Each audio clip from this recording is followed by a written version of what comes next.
আসসালামু আলাইকুম রহমতুল্লাহ। রাতের টক শো, পত্রিকার পাতা, রাজপথ, সব জায়গায় উত্তাল, উত্তপ্ত ভাস্কর্য ইস্যুতে প্রগতিশীল বন্ধুরা একটি সবক আমাদেরকে দিতে চাচ্ছে। ভাস্কর্য আর মূর্তি এক নয়। বাংলা একাডেমির অভিধান খুলে দেখুন, ভাস্কর্যের অর্থ লেখা রয়েছে প্রস্তর, মানে পাথর খোদাই করে যে মূর্তি নির্মিত হয় তাকেই ভাস্কর্য বলে। কিন্তু প্রগতিশীল বন্ধুরা এটি আড়াল করতে চাচ্ছে। তারা বলতে চাচ্ছেন যাকে পুজো করা হয় তা হচ্ছে মূর্তি, আর যাকে পুজো করা হয় না, যা নান্দনিকতার প্রকাশ, শিল্পের প্রকাশ, তা হচ্ছে ভাস্কর্য। কথাটা কতখানি সত্য একটু যাচাই করে নিই। ভাস্কর্যের ইংরেজি শব্দ হচ্ছে স্কাল্পচার। আরেকটি শব্দের কথা আমরা জানি, স্ট্যাচু। স্ট্যাচু শব্দের অর্থ হচ্ছে মূর্তি। আচ্ছা বলুন তো, আমেরিকার যে স্ট্যাচু অফ লিবার্টি, এটি কি মূর্তি না ভাস্কর্য? প্রগতিশীল বন্ধুরা কি জবাব দেবেন?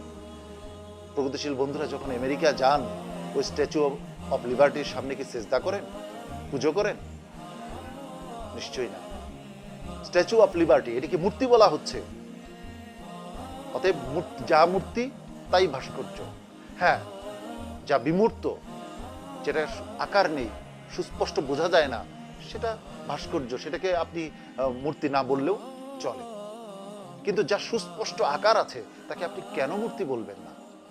ভাস্কর্য নান্দনিকতার প্রকাশ, শিল্পের প্রকাশ, এটি এক প্রকারের শিল্প। এটি প্রগতিশীল বন্ধুরা বলতে চাচ্ছেন এবং আহাজারি করছেন। এই ভাস্কর্য শিল্প বোধহয় বাংলাদেশ থেকে হারিয়ে যাচ্ছে। চোখের পানি ফেলছেন মৃণাল হক। আমিও মেনে নিচ্ছি ভাস্কর্য এক প্রকারের শিল্প, কিন্তু সব শিল্পই কি আমাকে গ্রহণ করতে হবে? পাশ্চাত্যে এক প্রকারের শিল্প রয়েছে, স্ট্রিপটিজ, যার নাম পোশাক খুলে ফেলা। অন্য মানুষের সামনে পোশাক খুলে নারীরা উলঙ্গ হয়ে যায়, এটাকে স্ট্রিপটিজ বলে। আমাদের সম্মানিত সুলতানা কামাল ম্যাডাম, আপনার কন্যাকে কি আপনি এই শিল্পে দীক্ষিত করবেন? এই শিল্পকে কি আপনার কন্যার জন্য উপযোগী মনে করবেন? নিশ্চয়ই না, আমি বিশ্বাস করি না। জনাব শাহরিয়ার কবির, আপনি কি আরেকটি শিল্প গ্রহণ করবেন? পাশ্চাত্যে এটি চালু রয়েছে। গাল ফুটো করে লোহার রড ঢুকিয়ে রাখা, নাক ফুটো করে লোহার রড ঢুকিয়ে রাখা, জিভ ফুটো করে একটা লোহার গুলতি আটকে রাখা।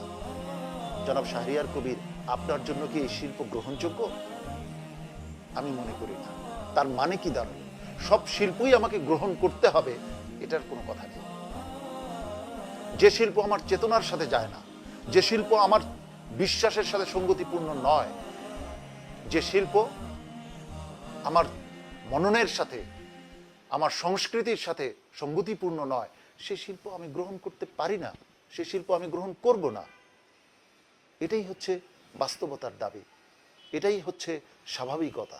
প্রগতিশীল বন্ধুরা আমাদেরকে সবক দেন যে বিভিন্ন মুসলিম দেশে ভাস্কর্য থাকলে আমাদের দেশে হলে সমস্যাটা কি। তারা বলেন ইন্দোনেশিয়ায় আছে, সৌদি আরবে আছে। কত বড় মিথ্যা কথা! সৌদি আরবে কোনো মূর্তি আমি দেখিনি। সৌদি আরবে বিমূর্ত ভাস্কর্য আছে। কোরআনের একটি আয়াতের ক্যালিগ্রাফি, সেটিকে ভাস্কর্য বানিয়ে সড়ক দ্বীপে রাখা হয়েছে।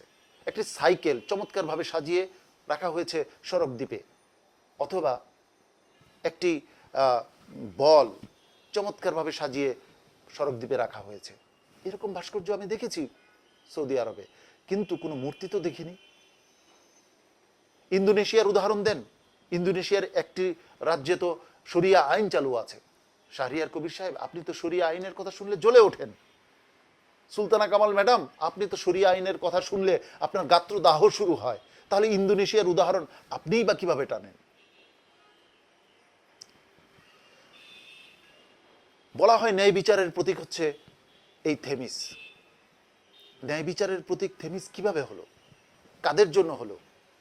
থেমিসের সময়ে যে বিচার ব্যবস্থা ছিল তা কি ন্যায় বিচারের সাথে সঙ্গতিপূর্ণ? যারা থেমিসকে দেবী মনে করত, তাদের সময়ের একটি বিচার দেখুন। একটি পশু, একটি মৃত পশুর নাড়িভুঁড়ি বের করে তার ভেতরে দণ্ডপ্রাপ্ত ব্যক্তিকে ঢুকিয়ে দেওয়া হতো এবং সেলাই করে দেওয়া হতো, মুখটা বের করে রাখা হতো। তারপর তাকে সূর্যালোকে ফেলে রাখা হতো। আস্তে আস্তে সূর্যের উত্তাপে ভিতরে সে গলতে থাকতো। এটা হচ্ছে থেমিসের সময়ের। এই থেমিসকে যারা দেবী মনে করে তাদের বিচার ব্যবস্থা। তো সেই থেমিস কিভাবে ন্যায় বিচারের প্রতীক হতে পারে? যারা প্যাগান ধর্মের অনুসারী, যারা প্যাগান ধর্মের উচ্ছিষ্টকে এই ছড়িয়ে দিতে চায়, তাদের কাছে থেমিস ন্যায় বিচারের প্রতীক হতে পারে, কিন্তু বাংলাদেশের মানুষের কাছে ন্যায় বিচারের প্রতীক তো থেমিস নয়। আপনি জিজ্ঞাসা করে দেখুন দেশের গ্রামে গঞ্জে সাধারণ মানুষের কাছে, তারা থেমিসকে ন্যায় বিচারের প্রতীক মনে করে কিনা। স্থাপনের পিছনে দুটি কারণ আমি খুঁজে পাই। একটি হচ্ছে সুপ্রিম কোর্টের এই যে চিত্র, এটি বারবার সংবাদ মাধ্যমে আসে, প্রতিদিন সংবাদ মাধ্যমে উঠে আসে সুপ্রিম কোর্ট ভবনটি।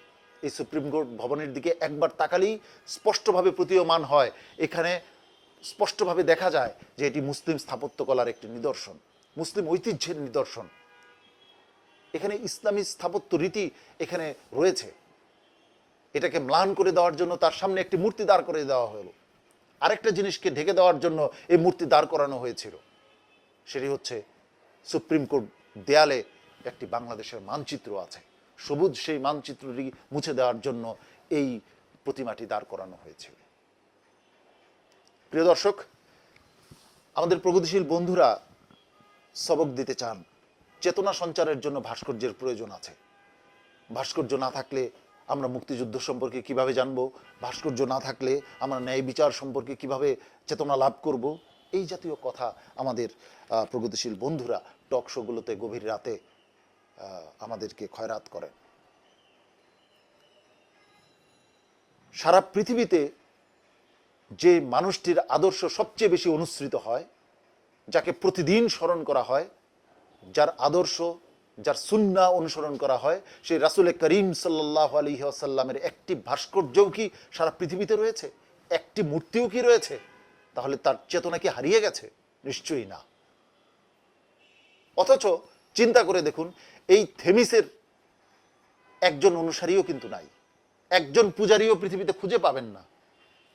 তার ভাস্কর্য আছে কিন্তু পূজারী নাই, অনুসারী নাই। আর যার ভাস্কর্য নেই, তার চেতনা রয়েছে, তার আদর্শ রয়েছে, তার অনুসারীও রয়েছে। অতএব ভাস্কর্য চেতনা বিকয় না। ভাস্কর্য চেতনা বিকয় কাকের কাছে? লক্ষ্য করে দেখবেন, ওই ভাস্কর্যগুলির মাথার উপরে কাক বসে এবং মল ত্যাগ করে। কাকের কাছে অত্যন্ত চেতনাদায়ক, চেতনা সঞ্চারক হচ্ছে ভাস্কর্য। আমরা বিভিন্ন অন্য ধর্মাবলম্বীদের যে প্রতিমা রয়েছে, তাদের প্রতিমার ব্যাপারে একটি কথাও কিন্তু এখানে বলিনি। তাদের প্রতিমা তাদের কাছে সম্মানের পাত্র, আমরাও তাকে অসম্মান করব না, কিন্তু তাদের প্রতিমা, তাদের উপাস্য থাকবে তাদের উপাসনালয়ে, প্রকাশ্য রাজপথে নয়। প্রিয় দর্শক, এই ভাস্কর্যের সংস্কৃতি কারা ছড়িয়ে দিচ্ছে? কি তাদের উদ্দেশ্য? ভাস্কর্যের সংস্কৃতি ছড়িয়ে দেওয়ার পেছনে একটি সুনির্দিষ্ট উদ্দেশ্য রয়েছে, বেশ কয়েকটি উদ্দেশ্য রয়েছে। তার মধ্যে একটি প্রথম উদ্দেশ্যের কথাটি আমি আপনাদেরকে বলতে চাই। ঢাকা শহর মসজিদের শহর হিসাবে সারা বিশ্ব জানে। এখানে যদি ৫,০০০ মূর্তি বিভিন্ন জায়গায় স্থাপন করে দেওয়া যায়, তাহলে গিনেস বুকে স্থান পাবে। ঢাকা হচ্ছে মূর্তির শহর, সারা বিশ্ববাসী চিনবে ঢাকাকে মূর্তির শহর হিসাবে। আপনার সন্তান ভবিষ্যতে পৌত্তলিকতার বিরুদ্ধে তার কোনো চেতনা থাকবে না। সে ঘর থেকে বের হয়ে যখন ডানে দেখবে মূর্তি, বামে দেখবে মূর্তি, একসময় সে মূর্তিকে শ্রদ্ধা করতেও শিখবে। যেমন এখন অনেকেই প্রতিকৃতির সামনে ১ মিনিট দাঁড়িয়ে শ্রদ্ধা প্রদর্শন করেন, তাকে ফুল দিয়ে সম্মানিত করেন, ঠিক তেমনি আপনার সন্তানও এই মূর্তিদেরকে সম্মানিত করবে, তাদের সামনে দাঁড়িয়ে চেতনা লাভের চেষ্টা করবে। অতএব মুসলমানদের ঈমান থেকে দূরে সরানোর জন্য এই চক্রান্ত করা হচ্ছে। আরেকটি উদ্দেশ্য রয়েছে, সে উদ্দেশ্যটি কি? একটি ইজম এই মাটিতে ছড়ানোর চেষ্টা করা হচ্ছিল বহুদিন পূর্ব থেকে, কিন্তু তারা সফল হতে পারেননি। কারণ এদেশের মানুষ ইসলামের সাথে ওতপ্রোতভাবে জড়িত, ইসলামের শেকড় এ মাটির অনেক গভীরে প্রথিত। অতএব তারা ইসলামকে আফিমের সাথে তুলনা করে এখানে রাজনৈতিক সাফল্য অর্জন করতে পারেননি। আমার বামপন্থী বন্ধুরা ইসলামের বিরুদ্ধে কথা বলে এখানে সফলতা পাননি। এখন ইসলাম থেকে এদেশের মানুষকে দূরে সরিয়ে দিয়ে তাদের ইজম প্রতিষ্ঠার চেষ্টা করছেন। যারা এই ভাস্কর্যের পক্ষে উচ্চকণ্ঠ, খেয়াল করে দেখুন তাদের প্রত্যেকের সুতো বাঁধা হচ্ছে এই কমিউনিজমের সাথে। এরা হয় আগে বামপন্থী ছিলেন, নতুবা এখনো তারা বামপন্থী। তাদের এই বামপন্থী বন্ধুরা এই ভাস্কর্য ইস্যুটিকে হাওয়া দিচ্ছেন। যারা জনগণের কাছ থেকে প্রত্যাখ্যাত, সেই প্রত্যাখ্যাত বামপন্থাকে নতুনভাবে আমাদের মাঝে ছড়িয়ে দেবার চেষ্টা হচ্ছে। এই কমিউনিজমকে, পতিত সমাজতন্ত্রকে আমাদেরকে গেলানোর চেষ্টা হচ্ছে। যারা এই ভাস্কর্যের পক্ষে আজ জোরালো কথা বলছেন, তারা প্রত্যেকে এই পতিত সমাজতন্ত্রের অনুসারী। আপনারা তাদের অতীত যাচাই করে দেখুন, আপনারা তাদের অতীত কর্মকাণ্ড যাচাই করে দেখুন, অতীত রাজনৈতিক কর্মকাণ্ড যাচাই করে দেখুন। এরা প্রত্যেকেই বামপন্থার সাথে যুক্ত ছিলেন। আজ আপনারা যে যেখানে আছেন, এই চক্রান্তের বিরুদ্ধে রুখে দাঁড়াতে হবে বুদ্ধিবৃত্তিকভাবে, রাজপথে, সর্বত্র। অন্যথায় মুসলমানদের কাছ থেকে তারা ছিনিয়ে নেবে ঈমান নামক অত্যন্ত দামি বস্তুটি। প্রিয় দর্শক, সর্বশেষে আমি একটি খবর দিতে চাই আপনাকে। 29 মে যুগান্তরে একটি খবর প্রকাশিত হয়েছে। স্বামীকে গাছে বেঁধে স্ত্রীকে যুবলীগ কর্মীদের ধর্ষণ। প্রিয় দর্শক, যদি ন্যায় বিচার চান, আমার প্রগতিশীল বন্ধুরা যদি ন্যায় বিচার চান, পরীক্ষামূলকভাবে এই ধর্ষণকারী শরিয়া সম্মতভাবে ঢাকার রাজপথে বিচার করুন, প্রকাশ্যে বিচার করুন। আমি নিশ্চিত, আমি গ্যারান্টি দিয়ে বলতে পারি, 3 মাসের মধ্যে বাংলাদেশের ধর্ষণ 90% কমে যাবে।